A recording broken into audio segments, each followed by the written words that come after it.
Well,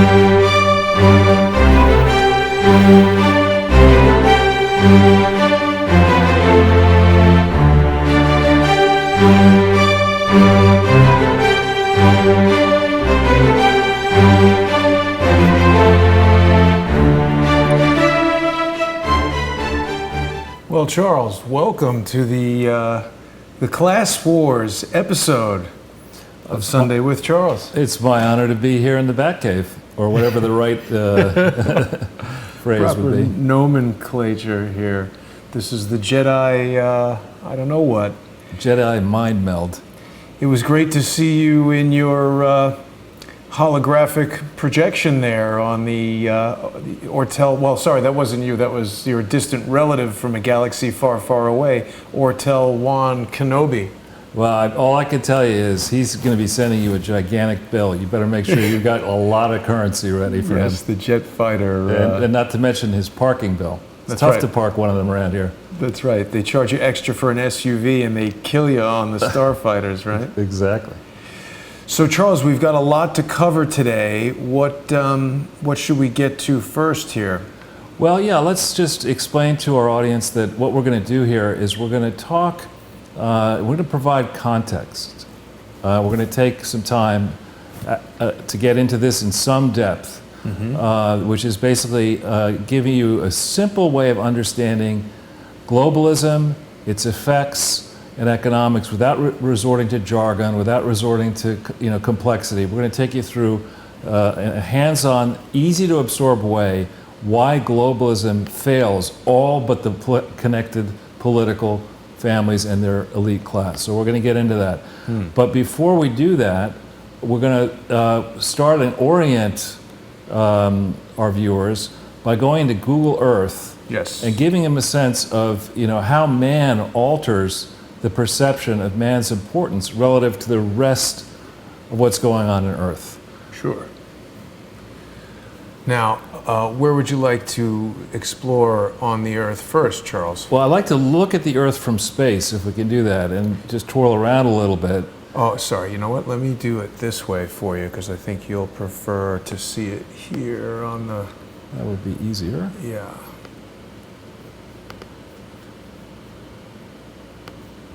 Yeah. So when you look at Earth in total, what should jump out at you, I don't know if we can twirl around the Earth from space, but what should jump out at you is there's an enormous amount of blue, that being the water.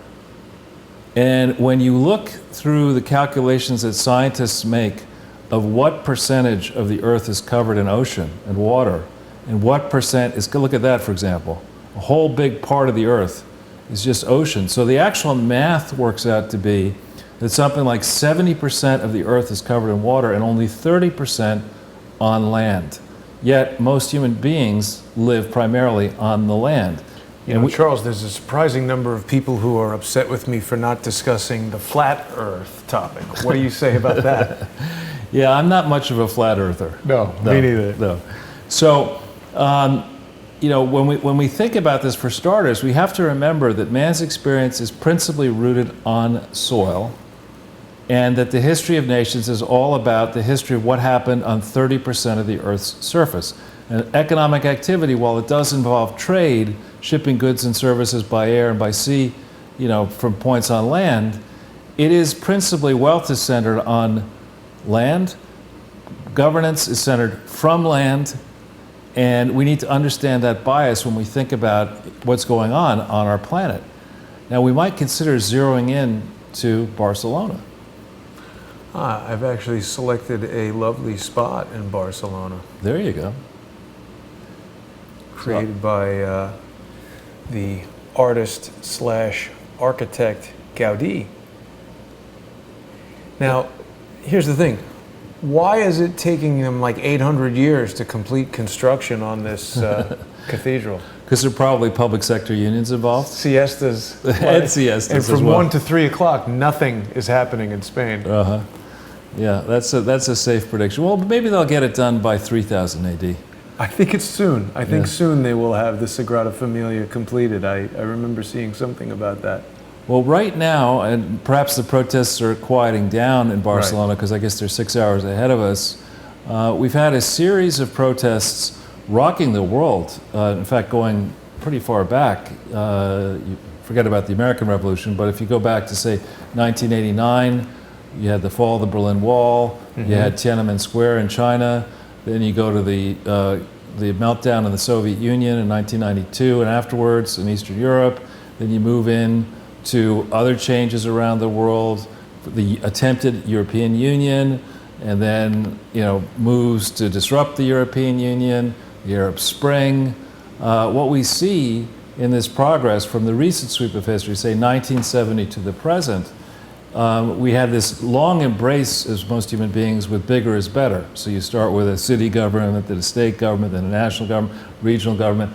There's been this push to ever bigger and bigger governance structures, whereas now what we see playing out in the heart of countries like Spain is movements that say, you know what, not only has the European Union failed to serve Spain's interests, but the structure of Spain may not be serving the rich people of Barcelona, who have such a developed economy, which is such a vital portion and big portion of the largest Spanish puzzle. So we're beginning to see, not only in the UK, not only in Spain, not only across America and elsewhere, we're beginning to see masses of populations question the advisability of gathering together in these gigantic governance structures. And really, I think some of those questions are what created the surprise victory for Donald Trump in 2016, his rejection of these massive bureaucracies. So today what we're going to talk about is, maybe there's some real facts, some true facts, the facts that are important to study about what happened, right? That help us explain why so many peoples across the globe are interested in rejecting gigantic bureaucracy in favor of smaller, leaner approaches. So that's what we're going to talk about today. I think we ought to go up across the top before we get into the slideshow. Yep. We ought to go to, let's see, what is that? That's not the global, not that one, the next one. All right, this is an interesting site for our viewers to look at. This is a site that goes ahead and in some great clinical detail creates long series data sets and other analysis of how the population on Earth has been migrating towards cities. So, when we hear about how countries are densely populated, the reality is that there are certain countries, the United States, Europe, Japan, other more advanced, in quotes, market-based economies, have become their populations rest more in cities than in other places, principally in Africa and elsewhere, where populations still yet haven't migrated into cities. Here in New York, we see how it's possible to put a lot of people on the island of Manhattan, for example, in a small space, or in Hong Kong or elsewhere. So when the flat Earth people talk about how the Earth doesn't have enough space and it's too crowded, the statistics do not bear that out. Is that part of the flat Earth issue, that there's not enough space? I don't spend a lot of time equating myself with the flat Earth people. But I think it's just talking about science and NASA lying, or we shouldn't. We don't need to go. Yeah. But this group that perhaps should have thought of a different acronym. Grump? You don't like Grump? I don't know. It's just got a kind of Silly. a nasty negative connotation. Has done, however, a lot of good work examining the history over time of how populations migrate into cities, and we'll be talking about that in a little bit. So we were on the subject of disruption. The next one across the top, for those who are modestly acquainted with investing, most people around the world have heard of the Dow Jones Industrial Average, but many don't necessarily understand what it was supposed to connote. The Dow Jones Industrial Average first came together, I think, around 1892, as a way of deciding which were the companies that had the strongest possible franchises. And it used to be the thought that if you invested in a Dow Jones company, that you're good. You're good. I mean, it's tough. There are lots of publicly traded companies. Only a few of them are deemed to be rock solid Dow Jones components. Right. But if we go into this slide a little bit further down, back to like 1999, you just notice, without looking at all the names, keep on going, you'll see that there's, here, November 1st, 1999, there's been a tremendous amount of change. If you just stay on this page here for a second, Alcoa has split apart. General Motors went bankrupt. General Electric had massive problems. Company after company on this. Kodak? That can't possibly be in there Kodak anymore. actually was a rock-solid company, went bankrupt. So it used to be the theory that to be in the Dow Jones, you were so actively covered. Most of the big research houses on Wall Street assiduously covered the Dow Jones companies. These are the ones, their CEOs and their boards were the most famous, most highly paid, and they got a lot of scrutiny. So the notion that multiple members of the Dow Jones Industrial Average, these knocked off the block. would suddenly go out of business or go bankrupt is really should cause us all to ask really deep questions about what is the what happened. We have that book. We're gonna have to write what happened one, what happened two, what happened three. But it used to be that these large companies, and by inference also large governments, had what were called defensible franchises. They had moats around them. It was very tough to disrupt the business of these large companies that had assembled workforces, who had know-how, who had strong market positions, both selling and buying. So joking aside, what happened?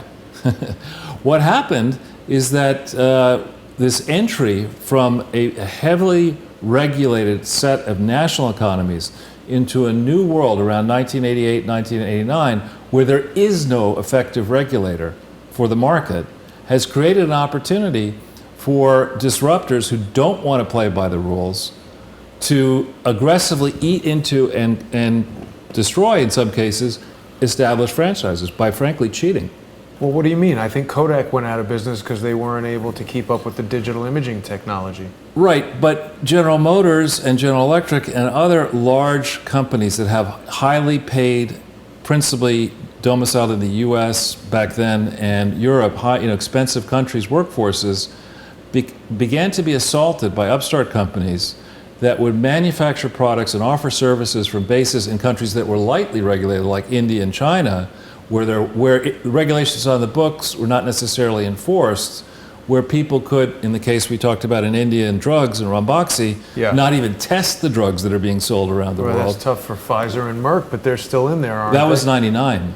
I think some of those have dropped out, actually. Well, but General Electric, of course, was one of the companies that you were investigating early on, and they were engaged in kind of, Clinton-esque activities, weren't they? Well, yeah, what I would say about General Electric, the short version about General Electric is that it was too spread into too many different activities, and it overly concentrated in finance from a weak base. Everyone thought these guys were superstars because of their industrial positions, which were in the 80s and 90s very strong.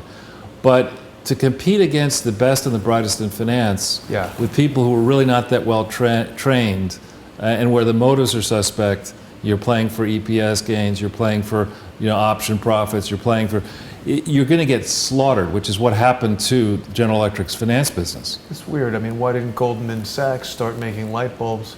Because they're smart. It's tough to make money in That's light what I bulbs. mean. All right, so if we keep going to the next, Zero hedge. Yeah, now this was a story from yesterday about the Catalan chain reaction. If you go further down, it has a nice map of all the different parts, many of the different parts across the world where these movements are taking hold. There you go. And it's sad to say, we get all these lectures out of Europe about, Europeans are sophisticated and we Americans are rubes and we need to learn from the geniuses in Europe. And whenever I hear that kind of stuff, there are some great people, great thinkers out of Europe. I have a very simple rejoinder. WW1 and WW2, both started in Europe. And so, I would note with some alarm that the cross currents that we see spreading across Europe, where regions are talking about suddenly leaving, where we have refugees leaving countries and the EU, where Britain is leaving the EU, and where we have unvetted refugees. Most recently, perhaps the person who committed the atrocity yesterday in London might have been such a refugee. We have all that bubbling to the fore inside this continent. I watched this with considerable alarm.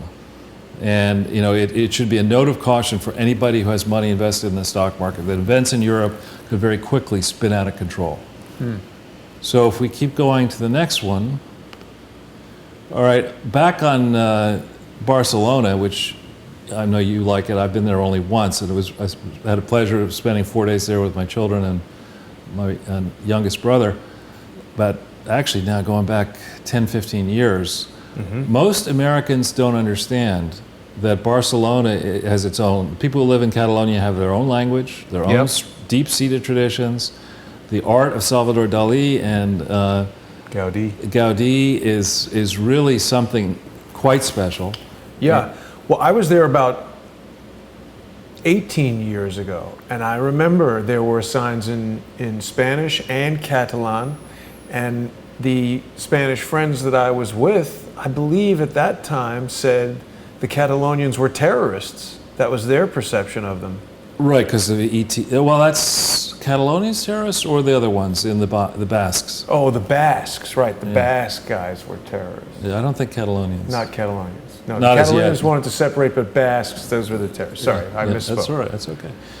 That's why it's so good to have you here. That's all right. I'll run this stuff, you deal with the facts. All right. These are not the facts that are most interesting. Anyway, so if we go to the next one, a little something on Gaudí.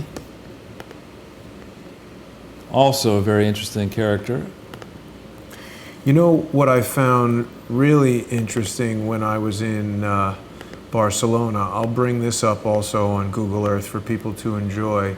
Did you get a chance, while we're on the topic of Gaudí, to explore Park Güell? Excuse me, explore what? Park Güell, which is an entire park designed by Gaudí. I think we went through there.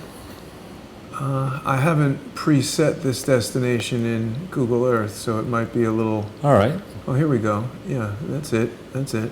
I mean, he's amazing. His architecture, in my mind, is sort of reminiscent of Dr. Seuss. Exactly. And actually, it also, I think, draws heavily on some aspects of certain Indian architecture as well, which I was surprised to see in tours around Mumbai and New Delhi, etc.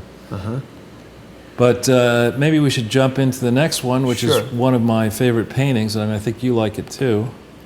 One of Dali's most famous. You have that, right? Yeah. Persistence of Time. I've resisted getting any prints of this simply because it's one of the most known Dali prints. I do have several, just like poster shop Dali prints around the apartment here. Right.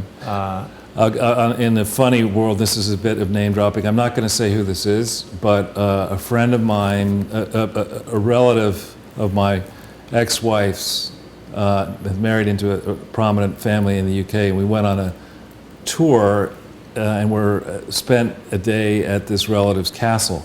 And this relative by marriage is an earl in England, and so we walk into his castle, 16,000 acres in England, in a developed part of England. And we walk into the guy's castle, and he says, he's since passed away, a very decent man. I said, so what should I call you? And he said, why don't you call me Jake? And so I had a pretty hard time calling him Jake. But anyway, we in the round receiving parlor of this castle, I look and I see what I think is an obvious copy. It's Erasmus by Holbein, only it wasn't a copy. Wow. So I expect you have a few things like that. Well, not to digress, but this is one of my favorite Dali paintings. This is one moment before awakening from a dream caused by the flight of a bumblebee around a pomegranate. And it isn't also your favorite activity? Yeah, something like that. Anyway, we digress. Yeah. Next slide, of course. Oh, yeah. So, do you want to talk about that? Actually, what I want to do before we get there is go into the main pack of slides, not this now. Okay. Let's go into This, exactly. So what we're going to do now is we're going to just take a few minutes and set some context so that people really understand what I think could be going on here. I think that globalism and foundations like the Clinton Foundation are merely themes that sound good, but to the unwashed people who are not really familiar with economics, with politics, they're themes and mechanisms whereby people like the Clintons and other politically elite families can rip off the world. And I'm now going to explain what I mean by that. Okay. We are ready. I'm ready. Let's go to the next page. Ah. All right, so when we talk about globalism, if we look in the left column, the theory was that companies like General Motors and other established companies that had big market positions in the US and budding entrepreneurs would find themselves with the advent of globalism in a place where they could sell the products and services that they made here in this country or in Europe or in other established countries to millions, if not tens of millions of new customers around the world, which sounded good in practice. You go back prior to 1989, we still were locked in a Cold War with the Soviet Union. China which meant that when we wanted to fly from Europe to Asia, you couldn't fly over Russia. Oh, right. And so it took a lot longer to get out there. It was more complicated. It was risky. The notion that you're going to put money into serious investments close to the Soviet Union, close to communist China, was really only for the bold. So the theory of globalism was we would reduce tension, and that would create a great opportunity for entrepreneurs and established companies to serve more clients around the world. But the reality I'm going to demonstrate for you is that even today, even in 2015, the overwhelming majority of people around the world outside what I call mature economies, we'll get into that, it's a vast majority of people, don't earn enough money to buy anything other than the most basic products and not even many services. And the disparities are so great. We don't live in the standard academic, what's called a bell curve, where you have a normal distribution of results. We don't live in that world. As I mentioned, humans are concentrated on land, and then inside nations, where the bulk of all economic activity still occurs to this day, is concentrated in 7% of the nations of the earth. 93%, the vast majority of nations on earth, are not really yet in a place where they can buy the big ticket items and regularly purchase services that we're so accustomed to doing. And I'll show you all that.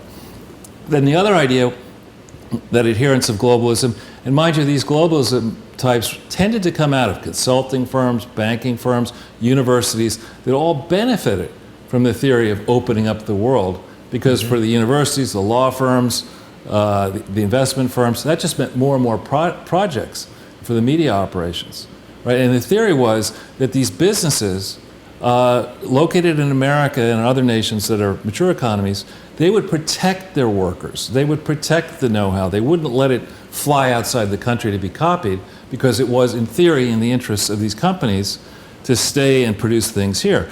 The reality is that didn't happen. The reverse happened. In fact, that's what happened. But the reverse happened. And really, you can lay the blame for this squarely on Bill Clinton.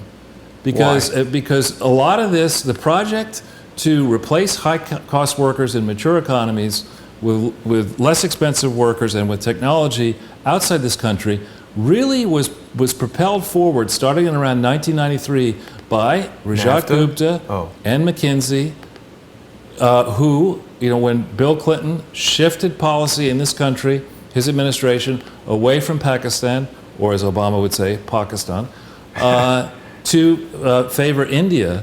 There's a book which I commend to the audience, we'll probably get a link later, called The Billionaire's Apprentice, which is by a famous author, Anita Raghavan, and it's a great book, it's a lengthy book, which documents, it has an actual chapter called Creating Offshoreistan, and it talks in some depth, precisely giving names, dates, facts, real facts, about how McKinsey led the way, this is a big consulting firm, shifting its own production of projects into India, scooping secrets of the clients and their own secrets into Wow. unprotected databases in India, That's crazy. starting in 1993. And that's another, we're going to be talking about that in great depth next week.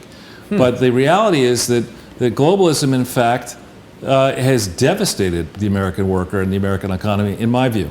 Wow. And the last issue was that the theory was that countries like our own, which spend an enormous amount on government, and countries that are even more government intensive, like the UK and France and Germany, would be in a position to discipline entrepreneurs and businesses who abused globalism, to harm their host countries. But instead, they just went into business with them. Exactly, and we'll show that's the issue of the foundation. So they created this. The European Union created a system where there really is no effective regulator for Europe, and there is certainly no regulator at all for the UN, for WHO, for these multilateral organizations. There's no empowered regulator to sit on top and make sure that these politicians, and in particular the greedy politicians who say they're serving the people, but in reality are lining their own pockets and using their connections and subsequently their foundations to trade their contacts for influence, and even to trade their contacts and access to multilateral money to fund political campaigns around the world. So in summary, an annoying person that we encountered in 1992, who somebody in this room might have voted for, was absolutely right. Oh, I didn't know that you thought Ross Perot was annoying. Should we hear what he has to say about this? And another thing. Yes. Well, if you want to keep on slow dancing. That's, I voted for Ross Perot. I like Ross Perot. You can move your factory south of the border, pay $1 I'm an not hour for hearing him labor, for some hire a reason. young 25. That's assuming you've been in business for a long time. Oh, sorry. Hang on. Let me take Ross Perot back here to the You stop. can move your factory south of the border, pay $1 an hour for labor, hire a young does 25. Ross That's Perot assuming you've been in give us business for a no long time. You've got a mature Because you don't have your workforce. earphones in? Pay $1 an hour for your labor, I do. have no health care. That's the most expensive single element making Well, a car. I apologize Have to the no audience. environmental I'm not controls, sure no why pollution controls, We're getting no Ross and no Perot retirement. audio there. But and you he don't basically care is about talking anything about but making NAFTA money. and how There will be a he's not giant down with it. sucking sound going south. He thought, So that's a famous debate if involving the people send me to Clinton, Washington, the first thing Bill I'll do Clinton, is study that and, 2,000-page agreement and make sure it's a two-way street. and Ross Perot, where he said he reviewed NAFTA as going to create a You can move your giant factory sucking south. sound. I've got to get that audio because, Well, we'll move on and get it. Apologize. No Charles. worries. So if we go to the next, The border, pay $1 an hour for labor, hire a young 25. That's assuming you've been in business for a long time. You've got a mature workforce. Pay $1 an hour for your labor. Have no health care. That's the most expensive single element making a car. Have no environmental controls, no pollution controls, and no retirement. And you don't care about anything but making money. There will be a giant all sucking right. So sound let's talk a going little bit south. about So what I call false front if philanthropy. the people send me to Washington, We've the first talked a thing lot I'll do is about study that in the past 2,000-page agreement that and make presidential sure it's a two-way foundations street. are allowed to flourish without being effectively regulated by anywhere, any regulator, any state regulator, the IRS, the FTC. These foundations, be they the Clinton Foundation and now the Obama Foundation, are given undue deference by regulators. And the danger of that is that if you don't, that most presidential foundations are controlled by trustees who are supporters of the given president. It's not like you're going to have a Like real Doug tension. Band and stuff like that. Well, yeah, it's not like you're going to have, an enemy of the Bush family on the Bush Foundation board, or an enemy of the, not an enemy, but a critic, let's say. Right. You don't have the type of impartiality Yeah, that even you someone really impartial doesn't necessarily need to be a critic, just someone who's going to... Right. And you tend to be selected for those boards because you're, a big supporter and you're reliable and this and that. So You want to have roof gardens and restaurants. yeah, named big after roof you and gardens, stuff exactly. Like that. Yeah. So when you have a presidential foundation which has all its luster operating internationally in parts of the world, with vast swaths of the world are corrupt as hell, and where it's just typical for former presidents to be corrupt as hell. So, they will think, now around the world, people seeking influence, particularly from families where other generations, or, Michelle Obama now, Chelsea Clinton, may have a continuing role to play in the biggest economy in the world. The danger is that these presidential foundations that are lightly, if not unregulated, serve as conduits where unlimited sums, in a political campaign, there's strict limits on personal donations. Right. But for a foundation, there's no limit. So you have a corrupt person who wants to send money to purchase a politician, you do it through their presidential foundation, and if they're not controlled, you have no idea how much money is actually being sent towards the foundation and what's happening to that money. Right. You know, Charles, I think that you and I have hit upon a really unique problem that I haven't heard discussed in any program prior to this one, Sunday with Charles, in this whole husband-wife presidential tag team model, where, of course, Bill and Hillary being the prototype, and now they've queued up Barack and Michelle as the next. I mean, there's no reason to believe that she will not be, I mean, let's face it, an extremely viable candidate for president in 2020, 2024, 2028, Yeah. 2032. They're going to keep putting her up there. Right. And she's got quite a lot of support. So, you know, it paves the way for this kind of cookie cutter corruption where you just create the presidential foundation, and now obviously Melania Trump doesn't fit this because she can't be president. Can't be president, but also I don't think people really view her in the same. I mean, she's fine. I have no issues with Melania Trump, but I think Michelle, being a lawyer, having been to law school, she was way more kind of public speaking oriented than Melania Trump necessarily is.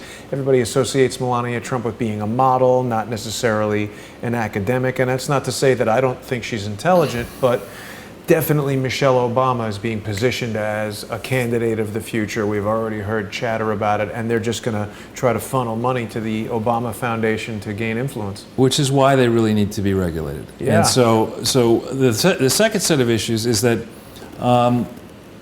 these presidential foundations and other European charities that are set up and that then operate internationally are also not regulated. You know, as loose as regulations are here in the US and Canada, in UK and elsewhere, in many countries of the world that are recipients of aid, many of these countries like Haiti, scattered across Africa, have vast resources between, let's say, the value of any wireless telephone franchise that might be awarded, Digicel, on the case of Digicel and others, to energy projects that are not yet funded, to mining projects, to infrastructure projects. So, you know, when you have a foundation that's not controlled, operating in these suspect countries, it gives cover both to the donors to the foundation and to the potentially corrupt leaders of these countries to say, oh, we're all involved in philanthropy over here. I mean, give us a pass.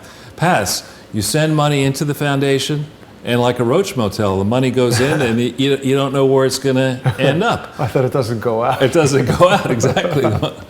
And so then the last area in this whole notion of false front philanthropy, and before I came over this afternoon, I was watching a bit of TV, and there was an ad for 96elephants.org. What is that? That's a new foundation that apparently 96 elephants a day are killed, and we should send money into this unregulated pool that they'll make sure that the 96 elephants don't get killed every day. And you can imagine the kind of discussions, if you're watching a television commercial and you got a young kid, oh, Daddy, Elephants. 96 elephants got killed. Can we send $19 a month into some blind pool?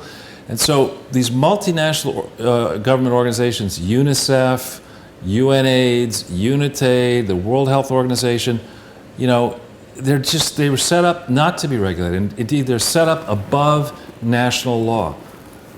We'll get to another broadcast, we'll explain or remind President Trump that there is a way actually to aggressively move against the certain UN organizations, because there's a provision in our law where he can actually discipline a rogue multinational agency. So, but when you hear about something like the World Health Organization, which is, of course, in Geneva, Switzerland, we're going to get to that in a the second. most neutral spot there is.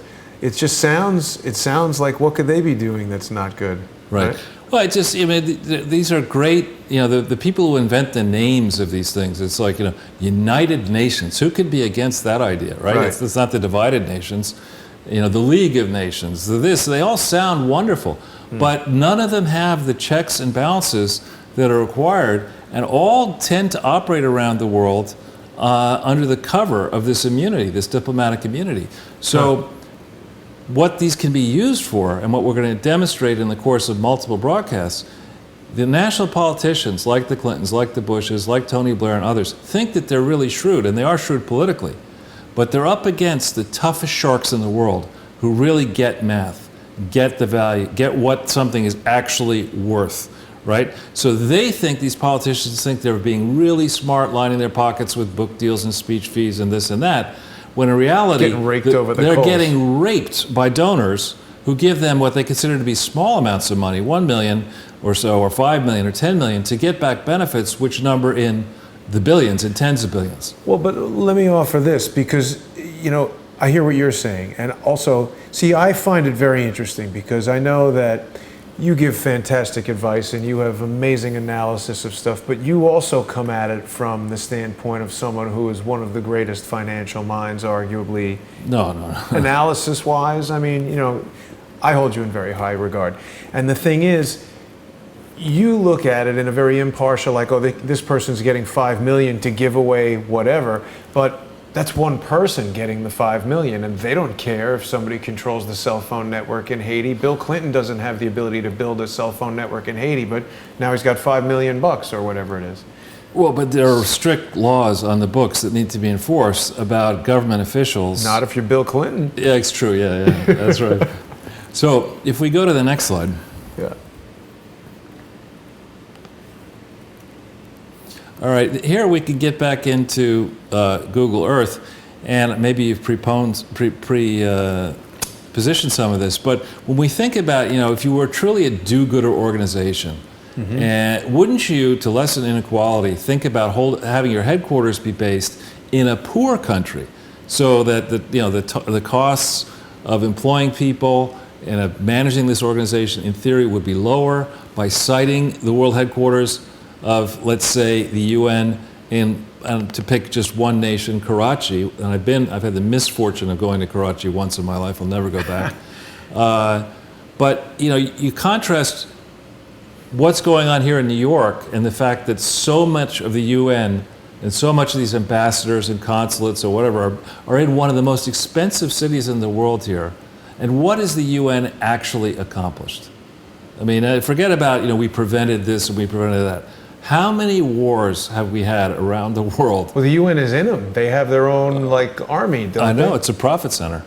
But, how many, it's very tough to clinically look at the history of the UN, before that the League of Nations, and say, you know what, this really worked well. I mean, this is a great idea. Then you look at the World Bank, the same story. Where do they base that? They could have based it in, a sophisticated place like Cairo, Egypt, which is, I've spent a lot of time there actually, and it's actually kind of a pleasant place to go, but it's hardly, as sophisticated as Washington, D.C. Well, I just launched us to the World Bank in Washington, D.C. We'll be there in a minute, and then we can go back to Cairo, Egypt, because it's interesting to see.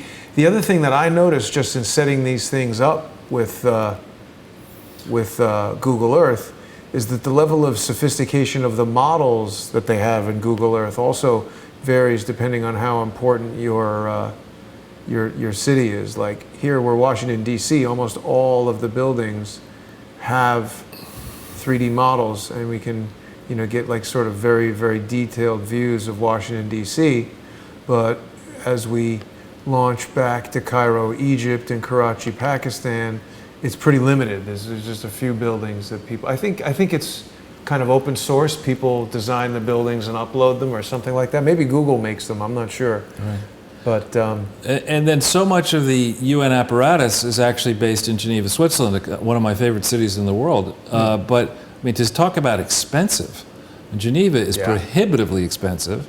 It is well positioned for travel, and it's also well positioned if what you're really doing is skiving money off of donations to go into secret Swiss bank accounts. What better place? I thought they eliminated the secret Swiss bank account after 9/11. Aren't they no longer allowed to have secret Swiss bank accounts? Maybe. I mean, I'm not an expert on that subject, but I think that if you want to hide money around the world, it's still possible to do it.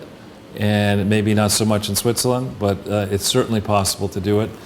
And again, the World Health Organization is in Switzerland. It's not in Addis Ababa in Ethiopia, for example, which I love that name.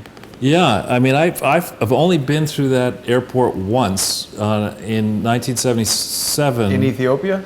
Yeah, I was on my junior year abroad, and I had bought one plane ticket on East African Airlines, Whoa. discounted, Oh. only to discover that like 2 weeks before I was supposed to go to Nairobi via Addis Ababa, that thing went bankrupt. The airline or The the whole airline. So country? I was left holding the bag. So I had to call, my personal HQ and say, Dad, that's money I saved on the ticket. About that, we'll need another ticket. And so we got a ticket on Ethiopian Airlines and went through that, landed in Addis Ababa. It was quite a bit of beautiful landscape. Huh. We go in there, and then we notice, there's a lot of stuff going on around. There's a lot of stuff happening in the airport, Like including what? tanks rolling in Whoa. because there was this little problem, and there were like soldiers going in and out, and fortunately the plane took off and I survived. I just on Thursday did an interview with Tedros Fikra, who was right. born in Ethiopia. Very interesting guy. I should have asked him if he's from Addis Ababa. But I'll tell you, Charles, I have a very strict rule. No discount plane tickets, no discount scuba equipment, no discount sushi. There you go. Those are Jason's rules. And with that, we'll move on. Yes. Oh, look, Those the are good. comments from Periscope are working now. There's something going on with the comment aggregator thing. So what we're going to do here is, and I've tried to make this, I'm sensitive that the audience is not necessarily conversant either with, mathematical work or economics. We're going to make this very simple. There is an excellent set of data prepared by actually a UN agency that's online, and there you have the link. And at your leisure, we don't have to go to it now, but at your leisure, those of you who are interested in seeing a lot of good free work done for you already, this takes all the countries in the world, and under the section called Economic Trends, there's a way that you can disaggregate gross domestic product data. Gross domestic product is a proxy for economic activity. When people say, they ask you, how's the economy doing? The pointy heads will say, well, GDP was up 2%. It's an aggregation, it's a way of thinking about how much positive economic activity takes place in a given part of a country, city, state, or region. And so that data is there for you, and I've analyzed it in a very simplistic way, but I think it tells quite a story. And what I've done is I've gone over 45 years, okay, it's for 200 countries, and you start... That's simplistic. Well, the way I'm going to lay it out is, I hope, simplistic. So it starts in 1970. So I figured, why don't we start in 1970? Right. And the reason I picked 1970 and they picked 1970, that's before the Organization of Petroleum Exporting Countries suddenly quadrupled the price of oil, creating this inflationary surge around the world. That's also before the creation of the petrodollar. This is what happened just then, by that move in 1973, when the oil companies, when the oil countries basically tried to hold the world ransom. It's a pivotal economic and geopolitical event. Right, and if we just make this a little smaller, in 1988, the first checkpoint, that was Japan really had begun its expansion in around 1965, 1970. The Japanese state planners and industrial cabal came up with an idea that other countries have since followed, that instead of trying to serve principally the Japanese market, they were going to create companies that would serve the world from a Tokyo base or a Japanese base. So they began this industrial policy of borrowing vast sums of money to put up gigantic plants to try to serve the entire world, and even some would say to dominate the global... Cars and electronics. Right. And so the period from 1970 to 1988 is heavily influenced by what Japan was doing, and the fact that the United States and Europe in this period were principally asleep at the switch, wedded to anti-industrial policies. Now, this is also before globalism took hold. I would argue that globalism began to take hold. Tiananmen Square began June of 1989.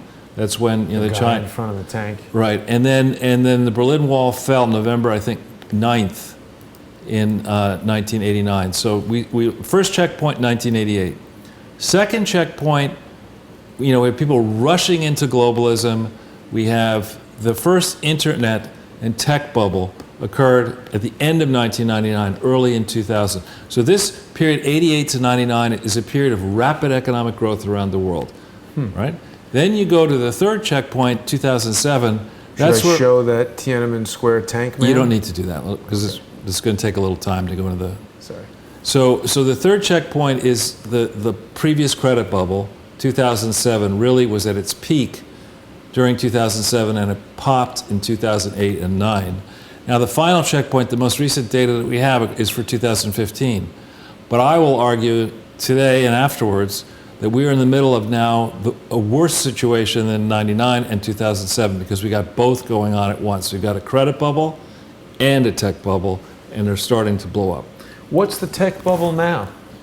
Facebook, Google, companies that are trading, companies like Facebook and Google, when you think about them, and actually stocks are high. Well, a robot, they now have these robot analytical tools. A robot group with apparently no human intervention recommended selling Facebook and Google on Friday. How ironic is that? It's quite interesting. And so when you think about, this is for another topic, but when you think about what Facebook and Google are all about, they are about people like you and like me and others using a service, thinking that, well, this is great, I've got Facebook, I've got Google, I'm not paying anything for it. In reality, by using those services, you're giving Facebook and Google and Zuckerberg and Sergey Brin, the owners of those big companies, you're giving them things that are enormously valuable, they then harvest for their benefit by selling ad space, in the time that you use these products. And there really needs to be, and I hope there will be,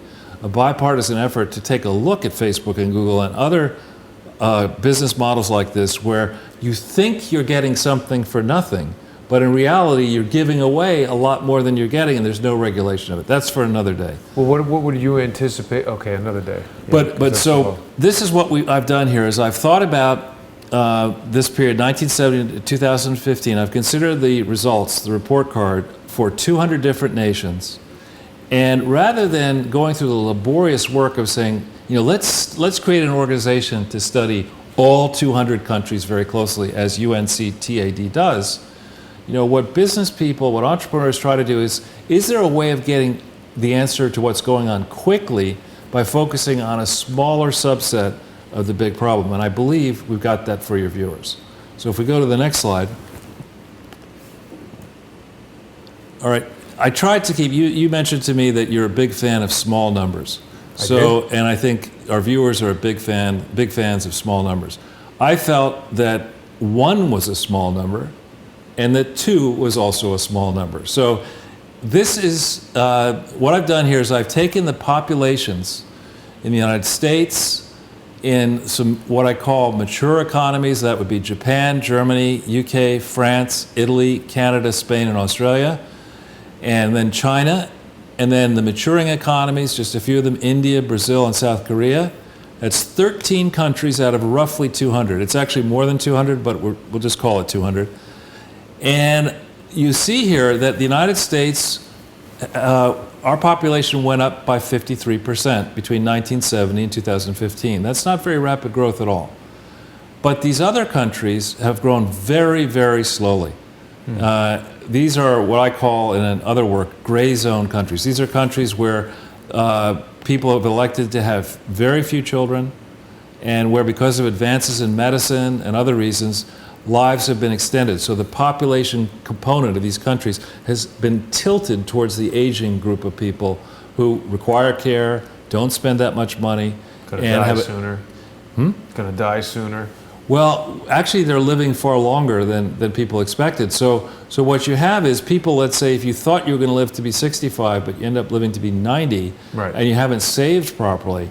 Oh, and you have a burden on the economy. Well, and it's a big problem. I mean, we should be taking care of our older people. They're vulnerable, and we should be taking care of the youth. But anyway, so you look at that group. They're not growing that quickly.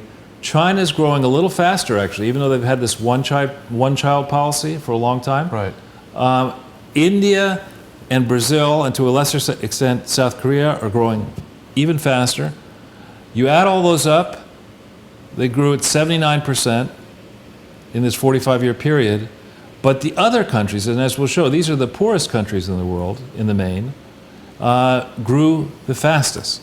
And when your populations grow quickly, you have more mouths to feed, and you're not rich to begin with, so you've got bigger and bigger problems. Now, but don't you have a bigger workforce, and can't you do we'll more show stuff? you. I'll show you about that. So a couple of things here before we get into the details. The first thing is, this is the quick cut.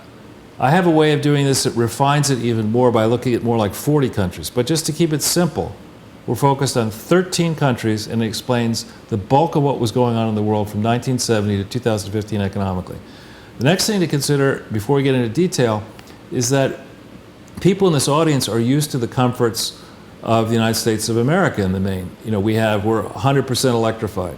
Our roads work, our phones work, our hospitals work, we have a big government that does a lot of different things. That's not the way the rest of the world actually is. Right. And we've done another chart where we looked at that a couple weeks ago. Yeah. So if we go to the next slide. The population in the Earth is not evenly distributed. So the countries that we're focusing on here, the 13 combined countries, in all periods comprise a majority of the population on Earth. 57% in 1970, shrinking down to 51% in the balance of the world. Now, if you look at the US share, we were 6% of the population, but because our population is growing slowly, today, or in 2015, we're only 4. These, Japan, Germany, and the like, 11 down to 7. So these mature economies have gone from 17% of the world total down to 11. And if you think about it, right, are we moving in globalism? If we're moving towards globalism, some global governance structure, how much sense does it make for the richest countries in the world to enter into a global governance structure where we will be, by definition, a permanent minority rather, of the world's population if there's one vote per person? And we start out with 17%, we're headed towards 11, we're headed even lower than this. This just doesn't seem to make a tremendous amount of sense, given that, as we'll see in a second, people in the US and these other maturing economies are in a very different financial position, very different infrastructure position than the balance of the world. Mm. So now I'm going to take you through a simpler way of thinking about economic progress. The first way is to personalize it. You know, when somebody says, Jason, you know, guess how big the United States economy is. Huge. It's huge, yeah. But it, you know, the actual number is about $17 trillion. Now, what does that mean to any normal human being? Yeah, it's almost inconceivable. You know, it's you have $1 trillion in your bank account, but 17 trillion, you know, is a big number. So instead they say the first trillion is the hardest trillion. Exactly right. So what we're going to do here is we're going to focus on per person results inside each economy. What is the amount of money that the average person in the regions we've identified consumes each year on basic needs? And what is the amount of money that is spent inside each of these countries or regions on capital projects? Those are the actual infrastructure projects, buildings, factories, roads, not the casino market. We're not focused now on stock trading and leverage this and that. We're focused just on the actual real projects that occur in each country. Mm-hmm. And instead of getting into all sorts of conniptions and convolutions of how to examine the results, we just keep it very simple. KISS, keep it simple, stupid. We focus on household consumption per person, trends in that, and trends in capital spending in these key things. And look at the discrepancies. They're going to amaze you. Okay. So we go to the first page after this. Okay, in the United States, back in 1970, right? I think that was it's possible that was before you were born in 1970. Yeah, 2 years I didn't want to bring up your age. I just, but what happened between 1970 and 1988, you notice that the amount of money spent per person in the entire United States went from $3,069 to $13,000. So a lot of that movement upwards was because of inflation created by the oil shock. That's crazy. I mean, definitely income didn't increase that much, did it? It did. Now, so one truism that you see through all these economic statistics is that household consumption is approximately equal to income right? You think about it. Most people live paycheck to paycheck and don't have any savings. Yep. So it would be natural to find the case that incomes in a country generally equal spending by households. What is household consumption? It's spending on your basic daily needs, rent or mortgage payment for a house, food, clothing, electricity, whatever, insurance. cars. Right, but these are the numbers. Now you look at the U.S., this is across our entire economy. It went from 3,000, 13,000, 22,000, 32,000, 38,000.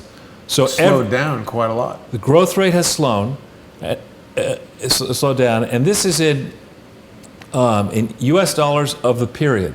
So not adjusted for inflation. People like to make all these adjustments to sort of regulate for inflation, but those adjustments, many of them are suspect. This does none of that. This just says, in 1970, the average person consumed in America $3,000 a year, right? In 2015, 38,000. Cadillac was probably $5,000 in 1970. Right. But what happened, and at other moments, today we're just going to keep it very simple on basic building blocks. We're not going to get into the question of the financialization of the economy, the fact that inside the United States, people around the world look at these numbers and say, U.S. numbers are fantastic, happy to lend money in the U.S. U.S. consumers become very greedy in this period, and the amount of debt that we take on in this country has soared to a level that threatens the integrity of the global financial system once again. But you look at this top line, you see the U.S. 3 up to 37. Other countries, now these are not tiny countries. Japan back in 1970 was still just beginning to emerge, but Germany, UK, France, Italy, Canada, Spain, and Australia were all reasonably well-developed economies in 1970, and yet the amount of money that the individuals consumed per year was a tiny fraction, and we'll get into the precise numbers in the next slide, of what the U.S. spending is. You see, it's like about 25%, a third of U.S. practice for all that group in 1970, rising to more like 80% by 2015. Then you look at China, and people say, remember the premise of globalization. Whoa. Wow. How are you going to make money trying to sell a Cadillac in China in 1970? The average person... But look at how much it's grown. But still, it's only $3,000, back to what we were doing in 1970. True. But 2015 dollars are worth a lot less than 1970 dollars, right? So you look at this, Chinese market has pockets of wealth, great pockets of wealth. It's a big population. But this is a number across the entire span of the Chinese population, 3,000. If you say to me, all right, Charles, well, what about the rich people in China? When you take the rich 20% out, everybody's broke. Everyone else is even poorer than $3,090 per year. And $3,090 per year is not a lot of money. Those aren't people, if on average you're consuming $3,000 It's pretty low. per person, you're not buying cars. No. You're buying clothes. I saw some television show where people in China were like scavenging bricks. Right. So then we look at China, and we look at other maturing, which are even lower at 1953. Total maturing are 2,500 on average.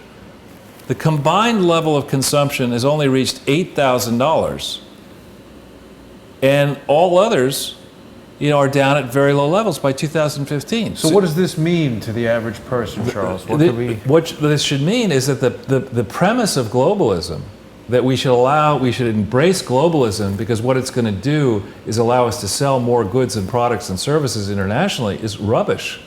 What unregulated globalism has done instead is let the rich get richer. Well, it's proved Ross Perot right. It's created a means to replace expensive workers in the United States with far less expensive. The workers who are spending $3,000 a year in China are very happy to get a job at $5,000, whereas you try telling somebody in America or New York City, I want to employ you for $5,000 a year, you can forget about it. It's not going to happen. So, what's happened in this long period of unregulated globalism is that this has created a profit opportunity for multinational corporations, a profit opportunity for politicians, but it's a class war in which the bulk of the middle and lower class is really at a structural disadvantage here. Now we go to the next slide. Now my question is, are you sure that the two smiling rogues that were in the debate with Mr. Perot didn't know this at the time that they were having said debate? Well, That I think 2,000 back, page back in agreement, and make sure it's a two-way street. 1992, we really didn't have the level of data, robust data on these different places in the world. The world hadn't really been built out. And you think about China in 1970, the average person in China was living on $5 a month. Wow. Right? Wow. It's very... All right, so now let's just look at this one for a second. This shows on a per person basis, what is the consumption in other parts of the world as a percent of US levels, right? So US level is 100%, China was 2%, right? So they're 1/50th, they're living on 1/50th what the average American is living on. It's kind of stunning. And then on the road to Tiananmen Square, this shows that the Chinese were actually worse off, right? It's now 1% as opposed to 2%. So their living, as low as it was halved. How do they even buy food? Well, that's an excellent point. A lot of global activity is not captured in the monetary economy. So people will, what's called the subsistence economy. You'll have a garden plot and you'll just feed yourself off a garden plot. You won't sell the food. You'll just use it yourself. So that's one answer to your question. But the disparity here, when we look at this, look at 2015. The average Chinese person is subsisting on 8% of what the average American is subsisting on. Okay? And it's even worse in these surprising. in India, Brazil, and South Korea. So if you would come to me and say, Charles, look, you've got this business over here, selling monitors, or selling that table, selling the screen. We ought to ramp it up, put up a big plant in, Erie, Pennsylvania, so we can sell a bunch of these monitors to people living in China. They don't have any money. Right. And yes, the market, the rich quadrant, and I think the top 20, top 30% of the Chinese market, the Indian market, is far richer than the balance. All that tells you, though, is that right now, and really for years to come, it's not as robust a consumption market, but it is a place where if we want to replace Charles Ortel and replace Jason with an Indian or Chinese or a pool labor force to do exactly what we're doing here. There's no replacement, Charles. That's right, it's impossible to replace you. I'm talking about you. All right. So if we go to the next slide. Oops. Oh, sorry, can we go back? Yeah. This one? Actually, can we go back to, there's one thing I want to mention that I didn't. There's a really scary number on this chart. What? And that's the change from 2007 to 2015 in consumption per capita in the other mature group, i.e. Japan, Germany, UK, France, Italy, Canada, Spain, and Australia. Look at that drop. From 2007 to 2015. 23,000 to 21,000. Yeah, and 2007 to 2015 includes a period where central bankers and government officials literally have lost their mind. Well, it's also the only one to drop. Well, but this is scary. This is an aging population pool that has had the benefit in this period of sharply declining interest rates, quantitative easing, as well as massive government spending to try to pump prime the economies. And it's not working because the consumption per capita in these 8 countries actually dropped from 2007 to 2015 before you consider the impact of inflation. And there has been inflation in this period. So this is a very dangerous warning sign for countries that are important trading partners of ours. Well, so break it down for me again, because when you say things like quantitative easing and per capita consumption, I think this confuses the average person. Right. So you're saying in Europe and other developed countries, the amount of money people are spending per person from 2007 to 2015 has gone down, despite the fact that you're dropping interest rates, so people should have more money? Yeah, generally speaking, if you drop interest rates and if banks cooperate and agree to lend more money, it should be easier for you if you need to borrow money. Buy a house, to buy whatever. Because interest rates, the theory was, in order to offset the impact of the global panic in 2007, 8, 9, the central bankers, their government officials said, you know what we're going to do? Where before interest rates were here, we're going to drop them way down on the floor, and hopefully that'll prompt the lending community to lend more money. In addition, where there was a focus on balancing the budgets in these big governments, we're going to say, forget that. We'll have a massive stimulus program. We'll spend far more money than we take in by way of tax revenue. Even with those twin unusual tools at work for 8 years, People spending less. people are spending less. That should be a major league warning sign, canary in the coal mine. To do what? That it's government itself that is the problem here. Government has gotten too big, too expensive, too unresponsive to reality, and too involved with these false front foundations enriching government officials. But if we reach ahead, if we could just jump in then into the capital formation on a per person basis. Next one. Yeah. So right here, an important thing to look at for me is that the amount of capital formation, that is to say capital investment, is actually less. It's a fraction of what people spend to live each year. And it's not as if people are sitting around in Washington, D.C. saying, and other government capitals say, the reason the economy isn't growing is those idiots in the private sector haven't come up with any smart ideas to expand the economy. That's just really not the way it works. And iPhone 10. Yeah, whatever. I mean, in my prior life as a banker, I spent a lot of time at companies and boardrooms, et cetera, considering investment projects. And every day in the big companies, if you're coming up along the ranks, the way you get promoted is by spotting a profit opportunity, convincing your boss and the group to invest the capital to capture a growing stream of sales, profits, and cash flow. I mean, that's the essence of business.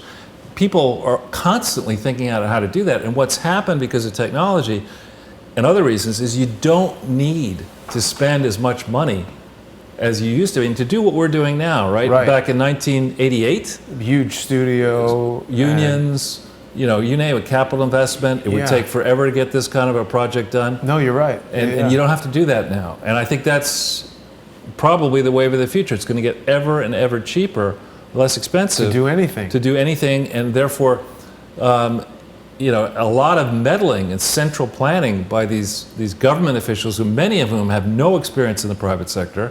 They've distinguished academic careers, distinguished political careers, but no real experience actually meeting a payroll, competing. Most of them grow up in tenured positions in the faculty where they can't be fired, or if they're in politics in safe seats where they can't be displaced.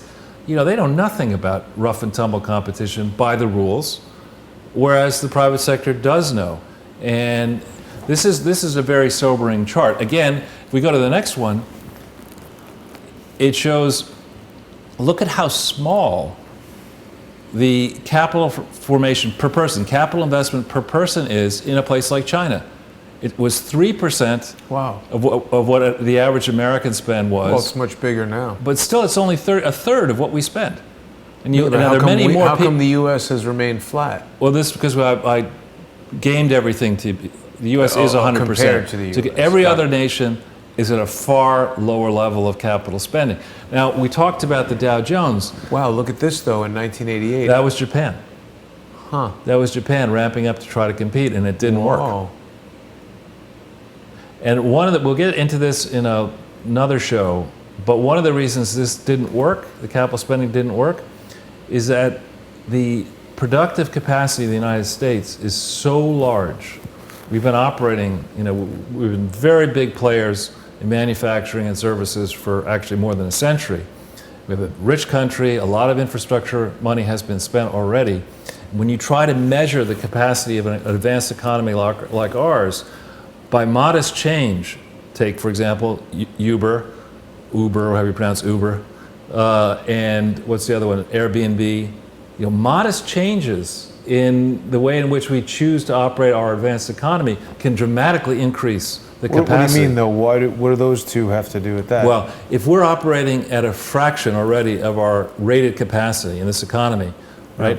If you have slack extra capacity, you don't invest to build new capacity because you've got extra capacity. Because right? there's so many people who could drive for Uber, you mean? Well, yeah, you took a situation where you had to have a medallion in order to offer a chauffeur service to one where anybody with a car can provide the same service, or Airbnb, you had to have a hotel that was managed. Now you can do it from an apartment. So, I mean, changes like that are coming throughout the economy. And in addition, the cost, as we talked about, of doing this show, if you measure what it would have cost in, let's say, 1999 to make it fair, with what it costs now, what it'll cost next week and next year, these costs are going down, down, down, except for the talent. Of course, the cost of talent. No, but seriously, the technology that you would need to do it, I mean, right now, to broadcast to, let's say, even 1,000 people, you'd have to be on some kind of cable channel. Right. And before cable, you would have to be on an over-the-air broadcast channel, which would cost even more. Right. So if we go to the next slide, this is a particularly interesting one. Okay, so now I've taken what we try to do in banking and investing. If you're presented with a complex problem, you try to see, is there a quick way to get to the core answer to the problem? What I've done here is studied 7% of the nations on Earth. 7%, roughly a 16th of all the nations. But by studying just the 7%, we get to 68, 77, 73% of the answer. 7% of the nations account for as much as 77% of all household consumption. Why is this interesting? If you were sitting there, let's say, with an established business that had been around, let's say, since 1970, so you had numbers and controls, with this information, you could say, I actually should be able to compare what my sales are in these 13 countries, what the relationships are with what this shows for the economy as a whole. And if I'm let's say I'm big in the US, but I'm not yet big in Japan, I can see that, I have a potential in Japan. Or alternatively, if I'm very big in Japan, I may be underrepresented in the US. These are very useful benchmarks because household consumption is a proxy for end-use demand of all goods and services in a nation. This is a very interesting slide. And it shows that rather than rushing around the world to concentrate on 80 countries or 120 countries or whatever, you probably should start with these 13 countries. Check and see how you're doing in these 13 countries. Get that right.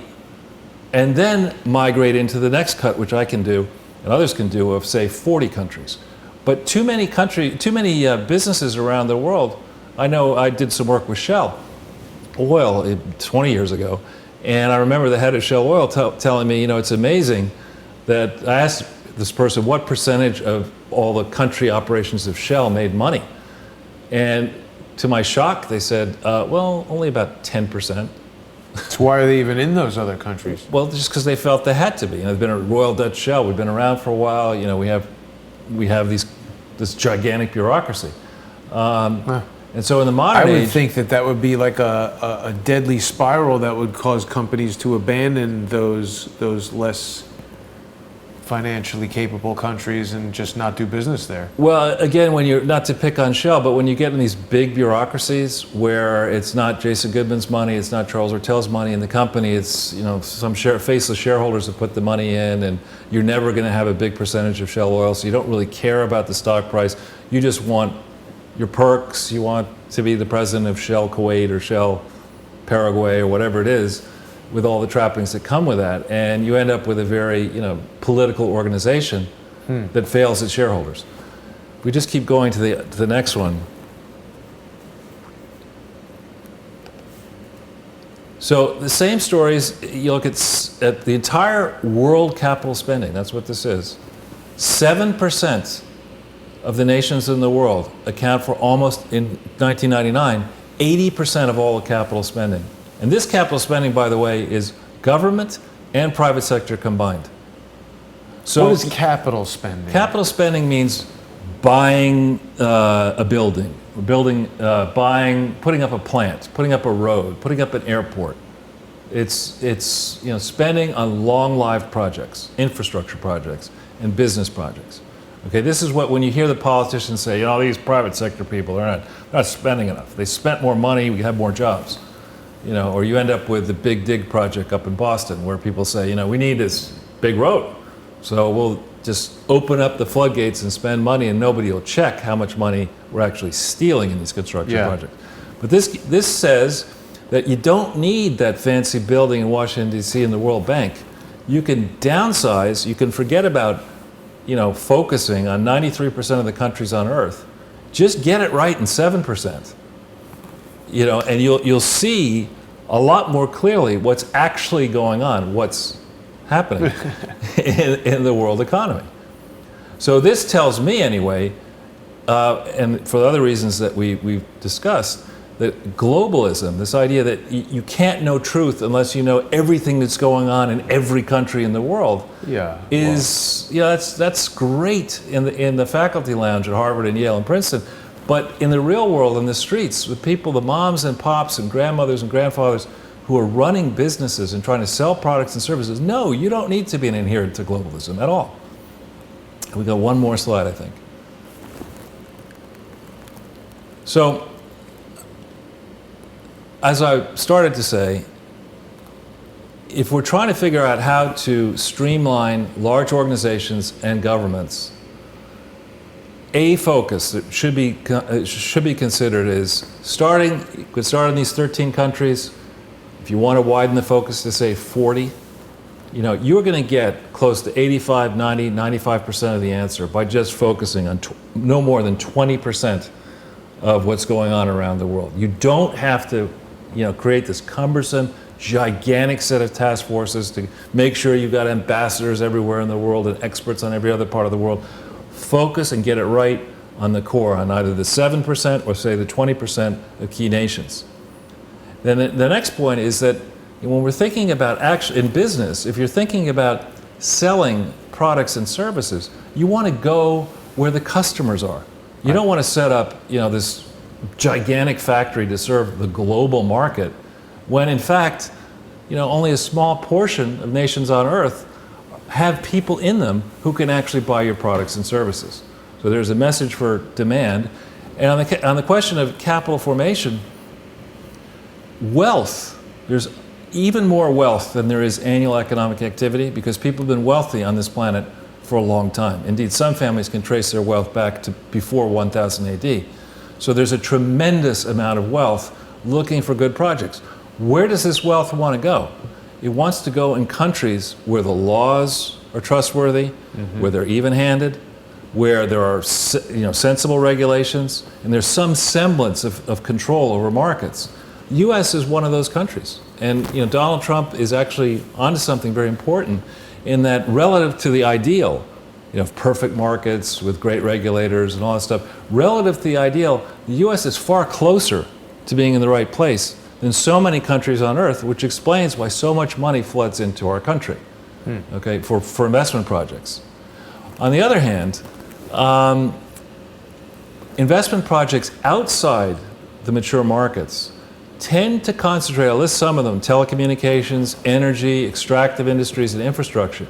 These are areas where politicians in the local country and politicians, existing and retired politicians in this country and other mature economies, are in a position to supercharge investment rates of return on international projects by finding concessionary financing, access to debt capital, et cetera. They can provide enormous advantages to their donors. And this process is not regulated, it's not appropriately regulated yet, and the prime vehicle, the bazaar where these types of projects get hatched, are precisely in forums as now threatened to be carried out by the Obama Foundation in Chicago at the end of October, and as are regularly carried out by the Clinton Foundation and others. At the end of this October? Yes. What is it that's happening at the Obama Foundation? They're having a forum on international... I think they're having another, just a convening session where they're going to Where is that? I thought they hadn't built that Obama Foundation. They'll probably do it in a hotel complex out there. Should we go to that? We could think about that. It's not that safe out there. In Chicago? Yeah. But maybe we should move now into the next phase of the project. Sure. And I'll try to be quick. Now we're going to bring it back home to the Clinton Foundation. Wonder what happened with that. Oops. What would you say that for? All right. So is that the first? No, we had...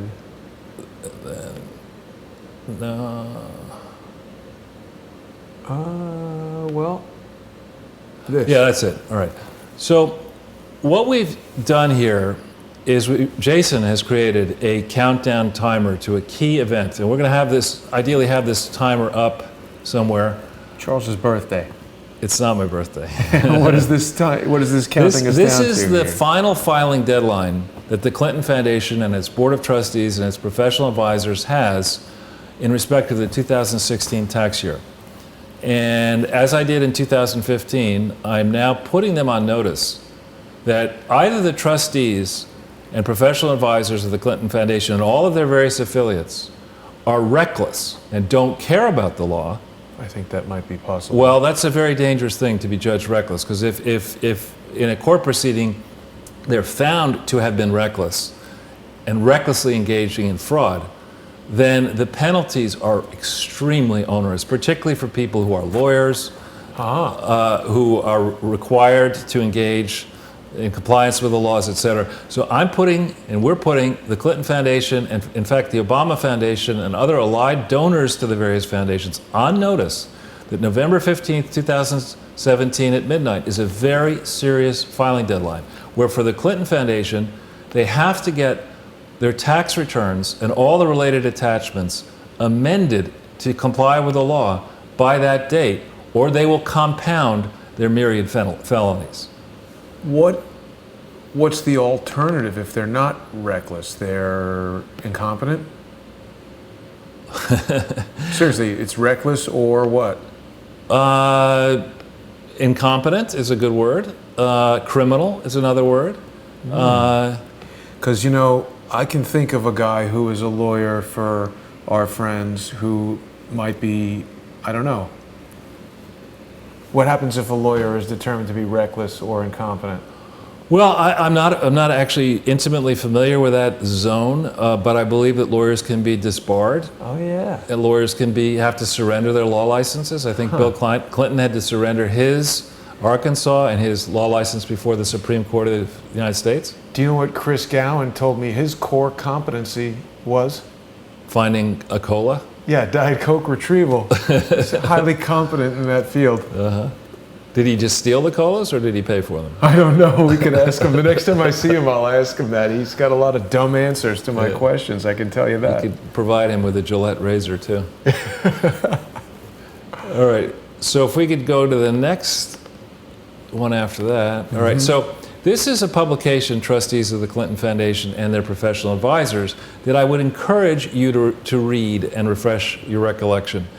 In particular, this publication explains that when you set up a foundation in its first partial year, which would be 1997, the period October 23, 1997 to December 31st, 1997, you have to file what's called a short period return, for explaining what actually happened in that period. And then all subsequent tax returns build on the preceding one. So if the first one is wrong, all subsequent returns are wrong. So they really need to read this, and they really need to understand that you cannot use in a building project modified cash basis accounting, which is the technique they used through and after December 31st, 2004. And we'll show you. I think here we need to go to the next slide. I think you also just came up with the title for your book. What's that? What actually happened?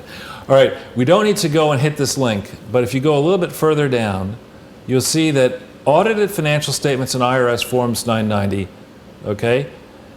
They show them going back to 98. There is no short period return for 97, but also when you click on 2004, which maybe we should do, there's no audit.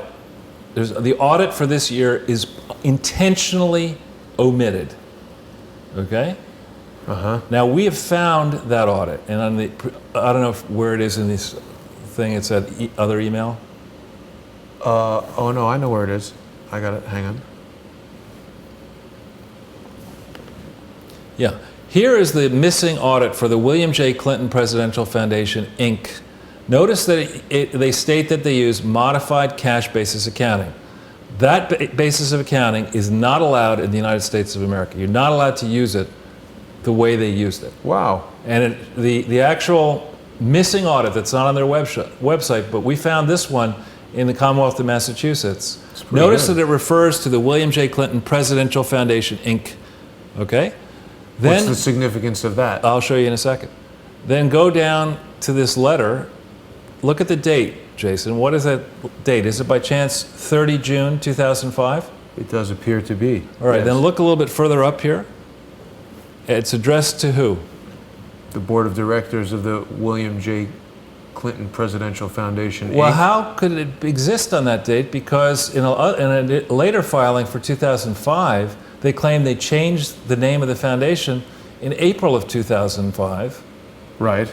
How do they issue a letter to this presidential foundation June 30th, 2005, if they changed the name April, I think, 23rd from memory, 2005? Why would the accountant send a letter to a foundation with the wrong name? Maybe the letter says, what happened? Maybe they didn't change the name. So if we keep on going down to page 9. 9. Let me bring my pages back up here. Well, actually, if you just stop right here. As described in note 1, the foundation's policy is to prepare its financial statements using the modified cash basis of accounting, which is a comprehensive basis of accounting other than accounting principles generally accepted in the United States of America. Wow. This says flat out, we prepared our accounting statements using an accounting convention that's not allowed in the United States of America. Wow. Right? It's just right there. Why did they write a letter saying that? Well, a better question, that's a good one, but an even better question is, does this explain why they hid and continue to hide this statement on the Clinton Foundation main website? But how is it hidden if they're right on the website? This isn't on their website. This is Right, purposely right. omitted from their website. Okay? So that's an audit done by who? BKD, Boy King Dog. That's not their real name, but BKD are the initials. Hired by who to do that The audit? trustees of the Clinton Foundation. Huh. And so then they found out all this stuff and they were like, yeah, don't put that on the website. Right. And then if you look at page 9, which you can maybe, yeah. Is that it? No, it's here. Yeah, okay. It says, the foundation's financial statements are presented on the modified cash basis of accounting, which is a comprehensive basis of accounting other than accounting principles generally accepted in the United States of America. The correct way to understand that sentence is, we decided we wouldn't comply with the law.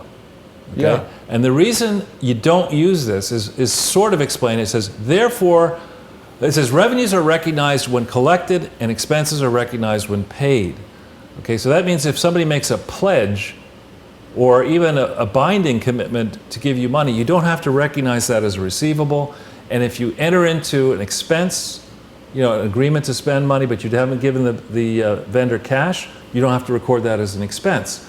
So what this means is that Terry McAuliffe, let's say, and other trustees can go around raising money, Yeah. but it's not reflected as revenue. Until you get And they it. can spend money and they don't reflect it as expenses, meaning that you don't really know what's going on, what's happening with the happened? foundation. And that is reckless in the extreme in a construction project. You would never do this in a construction project. Because there's all kinds of scheduled expenses and all kinds of... Right. I mean, you would never, I don't know if you've ever worked with a contractor, but you would never say, well, I like you, you're a nice contractor, you're a good old boy firm in Little Rock. Why don't you just put up that, foundation massage parlor and pleasure palace and just spend whatever you want and just, like send me a bill when you get around to it. You can't do that. Yeah. That's reckless. You're raising money. You've got to make sure that the monies that you receive from donors only go for authorized purposes. No, I just figured out what the alternative to reckless is. What? They're scheming. They're doing it on purpose so that they can hide things in there. Sure. So So accordingly, it's not reckless or incompetent. It's reckless or a criminal. well, but here's the interesting line. Accordingly, the statements are not intended. Okay, here's the accounting firm saying these statements are not intended to present financial position or changes in net assets in conformity with generally accepted accounting principles. In other words, the trustees did not intend to comply with the law. This is a third party making the statement. Wow. I mean, this is explosive, and this is obviously why this statement, one of the reasons why this is not on the Clinton Foundation website, right? Yeah. Now, people who might be awake and working at the FBI in the Justice Department, U.S. attorneys' offices, state attorneys' offices around the world.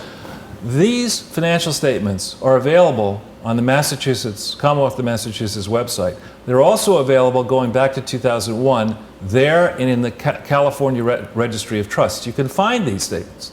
Okay? The FBI could have asked for the statements when they were investigating the Clinton Foundation from February 2001 till they pulled the investigation sometime in 2004, 2005. Did James Comey do that? I don't know. I don't know what happened. We don't know what happened. Yeah. So we start with this one. Then there's the other attachment that we might want to show people, which is that 990. Yeah. Now this is interesting because this one is purposefully excluded from the Clinton Foundation website. This is for that entity, Clinton Foundation HIV/AIDS Initiative, Inc. You notice this is a short period return, an initial return for the period March 24th, 2004 through December 31st, 2004. This statement is purposefully omitted from the Clinton Foundation website. There is no information on the Clinton Foundation website or anywhere else that I can find that this entity submitted a valid application for federal and then for state tax exemption in respect to 2004, but there is evidence in the Clinton Foundation website that they contributed a meaningful sum to this entity in 2004, when it may not have been a validly constituted charity, therein crippling the Clinton Foundation. And this is a highly material body of information that is purposefully excluded from the Clinton Foundation website and has been since 2005, even as the Clinton Foundation engaged in multiple solicitation efforts around the world to raise money. This is a material fact they withheld from the general public. Now, Charles, there's two interesting things that strike me right here. First of all, this is that 225 Water Street location in Quincy, Massachusetts that Trish and I went and visited a couple of weeks ago. You were thinking of moving there, I thought. I don't think so. But what is up with their affinity for places on Water Street, whether it's in New York or Massachusetts? Good one. I don't know. Is that just could be a their lucky coincidence, address? Or I don't think there's much to it, but it's a good point. I don't really believe in coincidences, Charles. All right. So anyway, this is something that we'll have a link on the site. People can consider it at their leisure. But find me the proof that this entity ever received valid federal tax exemption from the IRS. And yet, look at the amounts of money that were spent here. Sizable amounts. And supposedly on program services, $5.8 million. It's a lot of money. Wow. So, I mean, what is it? What's happening? That they're like just filing these documents and people at the IRS are like, click whatever, must be right, and just pass it through? Well, or this issue of too much deference given to a presidential foundation. And they just say, okay, it's the Clintons, it's got to be okay, and they stamp it and put it through? Or someone is specifically like, hey. Well, so I would, again, message for the FBI, the line officers of the FBI, the good men and women who really do care about truth, justice, and the American way. There's a record in the IRS of this being filed. There's a correspondence file. There's a record of an application going in. There's a record of consideration of the application. All this information can easily be gotten by the FBI, or it was destroyed. And if it was destroyed, one needs to know why it was destroyed. Well, they could get it from you. No, they get more than this from me. And the key person in charge of this entity inside the IRS who was overseeing tax-exempt organizations was Lois Lerner. Right. And then didn't last week we just talk about how they announced that they're not going to do anything to her? That was recently, yeah. In theory, they're not going to do anything. Let's keep going because there's even more to talk But that's a weird thing for me to hear, that they're like, oh, by the way, we're not going to prosecute Lois Lerner. That's like when Oprah Winfrey had a press conference to announce that she's not a lesbian. It's like, what? Who was accusing you of that? Right. Well, let's hope that the Trump Justice Department finds its feet and does the right thing. And this is what we're going to close the presentation with, are some ways in which members of the crowdsource community can excite the interest of the regulators. So if we keep going, we have a sad event for Corinne Brown coming up. She was convicted of stealing from a fake charity. As this report in NPR, that notorious right-wing organization, which is obviously not a right-wing organization, makes clear. What do you mean stealing from a fake charity? How is she doing So that? they set up a charity, like I would argue these Clinton Foundation charities, had cronies and insiders run it, had people send money towards the charity, and then pick the pocket of the charity. Either, cash a check before it actually hit the charity's books, or cause the charity to pay personal expenses. Just any kind of improper use of the charity funds. It's kind of like, Like buying an RV or... Yeah, actually the way charities work is the charity is only supposed to spend money. It's supposed to guard its resources, and only spend its donations for authorized purposes. You can't say... How do you authorize them? You have to file that application I'm talking about with the IRS and be very specific about what you intend to do, why the group that's going to be in the charity is qualified to carry out the aims of the charity, and then as trustees, you have to find independent trustees and make sure that they check what's going on in the charity, that if it's big enough, it's audited. And So if you want to do anything with money in a charity, you have to run it by the IRS? before you operate a charity, you absolutely have to submit an application. But once you get your 501c3 approval, now you're a charity, you're a 501... You can only pursue your specific purposes. You can't get it, Charles and Jason can't create, Charles and Jason's Excellent Adventure Charity where, when we wake up tomorrow morning, if we decide we want to fight forest fires in Tasmania, we do that, and the next day we want to, educate people about ancient history. You can't do that. You have to say, our charity is going to strictly engage only in specific purposes with qualified people, with tight controls. If we operate internationally, you have to be even more precise about what you're doing. And then what if you want to add a principle to it? You have to amend your organization documents. Apply and get approved? Well, the controlling document, we talked about this before, is the Articles of Incorporation. You've got to make sure that the controlling legal document does in fact give you authority to carry out the purpose you intend to carry out. And then if you want to change it, you amend that document, talking to the IRS in advance and saying, look, we've done such a good job putting out forest fires in Tasmania, now we want to educate people about ancient history.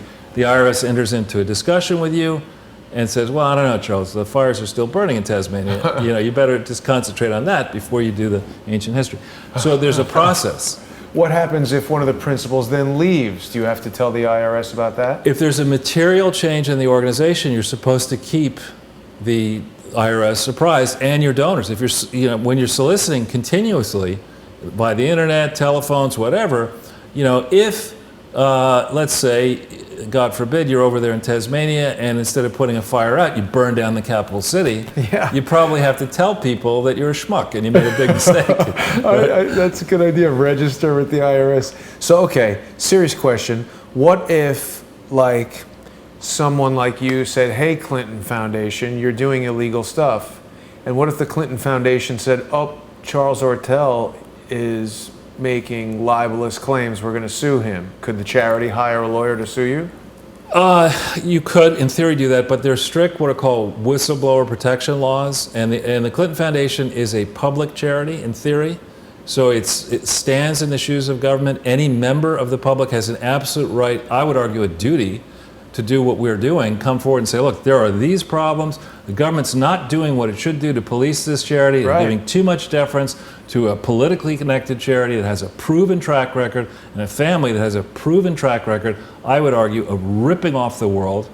And why is it that the IRS and Department of Justice and U.S. attorneys and state attorneys general and people around the world are giving the Clintons a pass?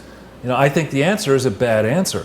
And you contrast the Clinton charity, which is $2 billion plus, with this lady, Corinne Brown, who I have friends who do know of her, and she has a questionable track record, but right almost exactly at the time that James Comey gave the Clintons a pass last July 2016, this sitting congressperson who was in the middle of a campaign was indicted and subsequently convicted of charity fraud for a far smaller amount. And we can show we have the actual indictment.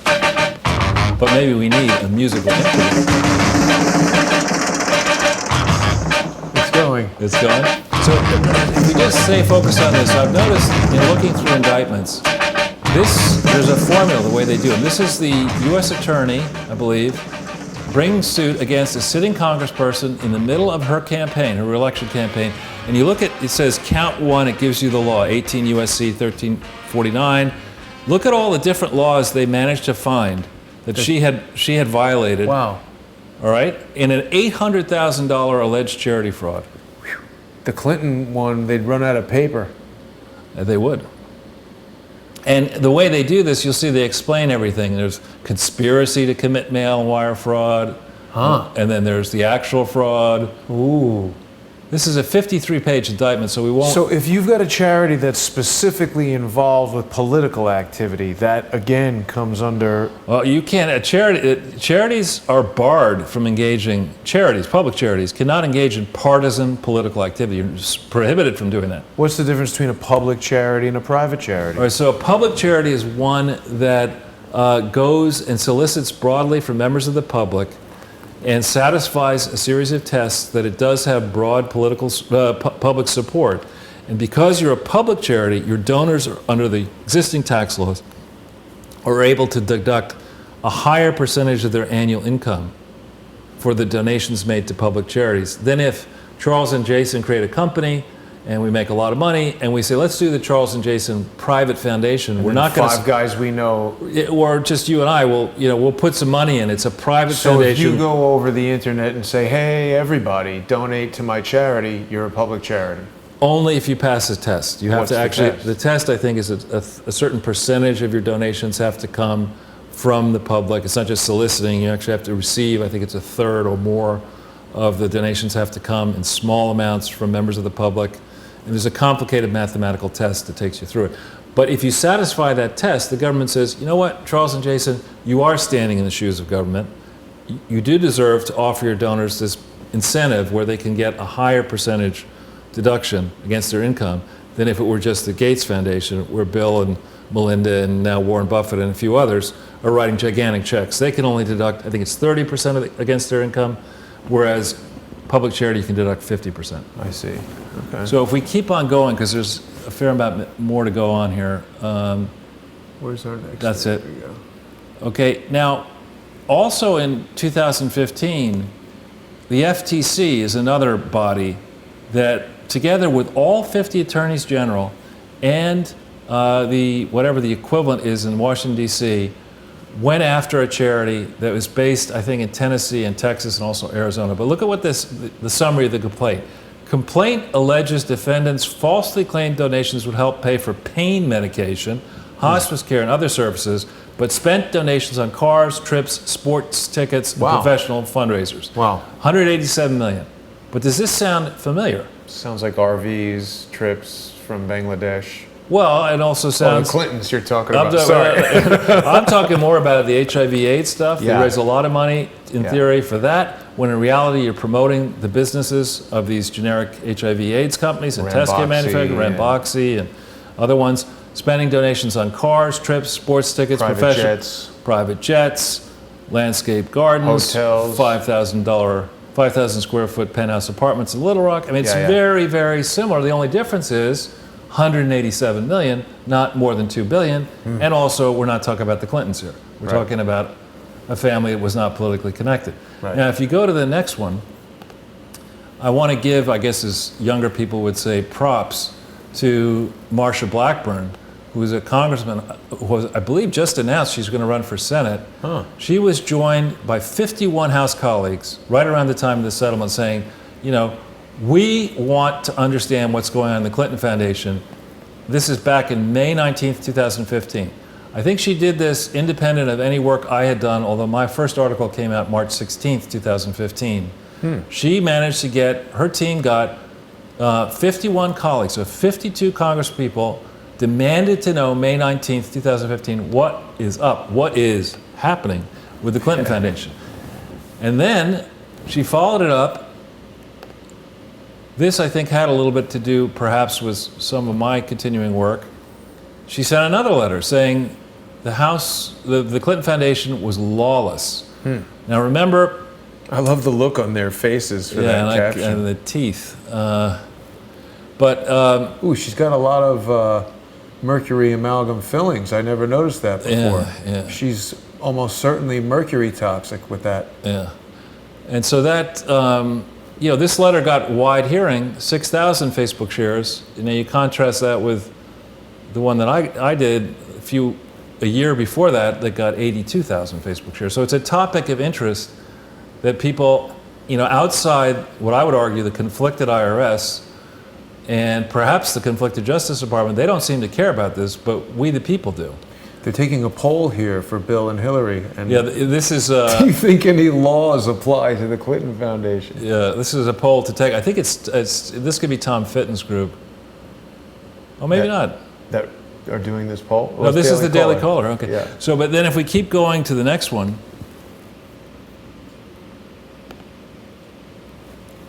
All right, this is an excellent report put out at government expense by the staff of Marsha Blackburn. It's a 78-page report that I would urge our viewership to read carefully. It is extensively documented and footnoted. An organization that I like to call Politifraud, which is actually known as PolitiFact, contacted me to ask for guidance and how to evaluate this. And when I spoke to the person who contacted me, as I always do, I asked one question. How much do you know about charity law and charity fraud? And the answer this person gave me was absolutely nothing. So with no background, that person in an organization that's funded in part by allies of the Clintons attempted to debunk this extensively reported document. Wow. 78 pages. There's a lot of follow-on to it. We're not going to go into it all now.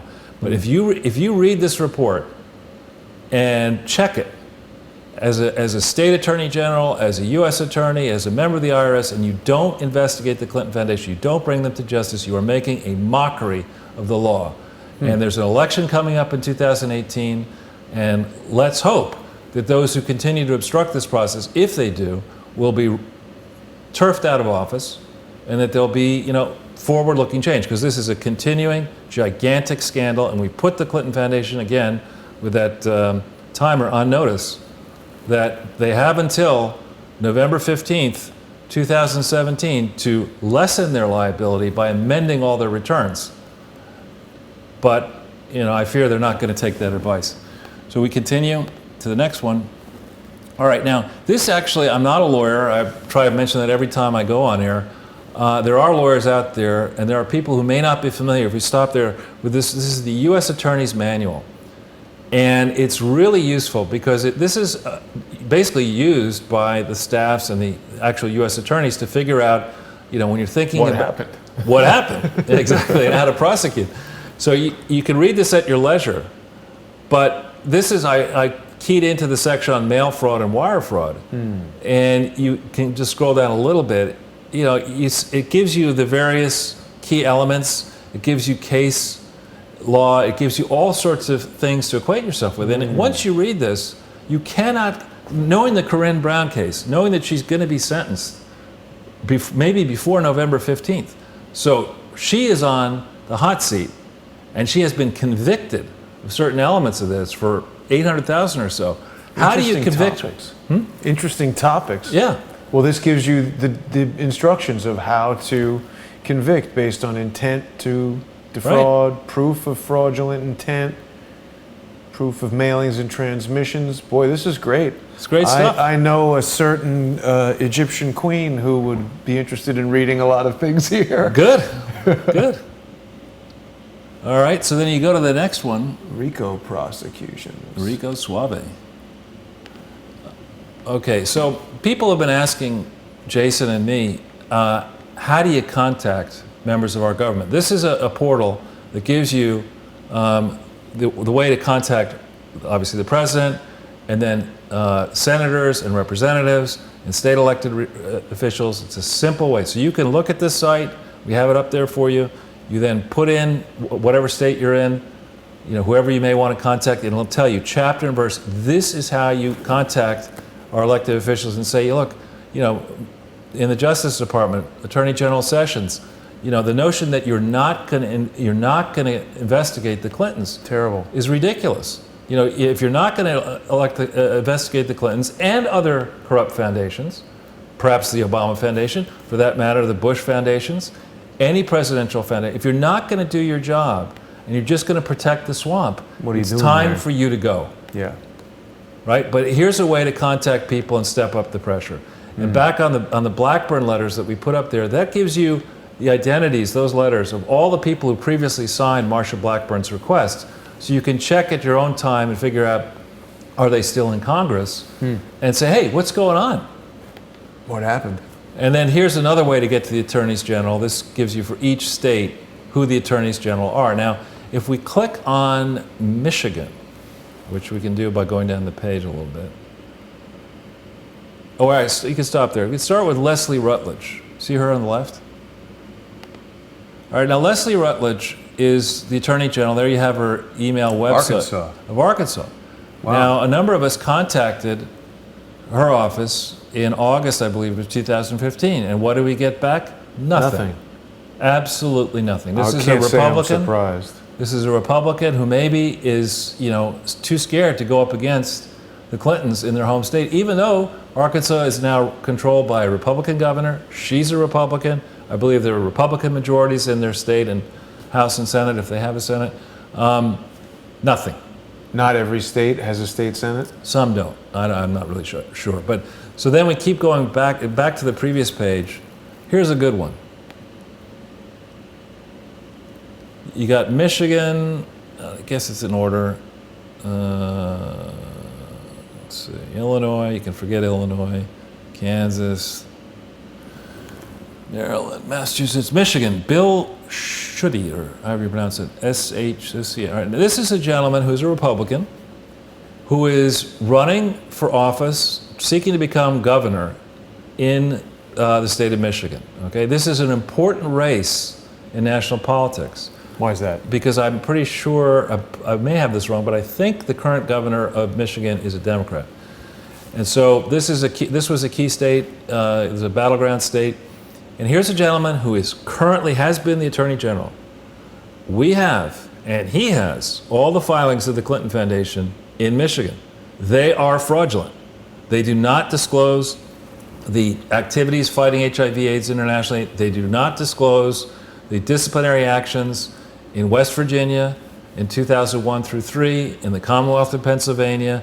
They don't disclose the French government investigation that began in December of 2009 into the biggest piece of the Clinton Foundation. There are no compliant audits. This man is sitting in power, trying to run for governor in a battleground state. He has more information on the Clinton Foundation than I do. Wow. And he could himself, as happened in the case of the cancer thing, he, with other attorneys general, could go in and trigger an investigation based on the files that he has. But he's not. But he's not. People should call him up maybe and be like, yo, what happened? Well, if there are people in the audience in Michigan with contacts to this person, they should raise the temperature. And each week we're going to profile a different member, a different attorney general, and say, Call this what's person. happening? Yeah, what happened? Wow, that's amazing, Charles. All right, so if we go to is there one more or no? Another slide? Yeah.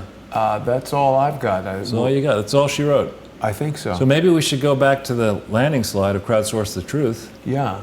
Well, actually, you know what? There was two things I wanted to do, Charles, because I actually got a very nice letter from someone that had a question for you, and I got you a gift. Oh, no. Yeah. Well, first of all, here, this is an item that came in.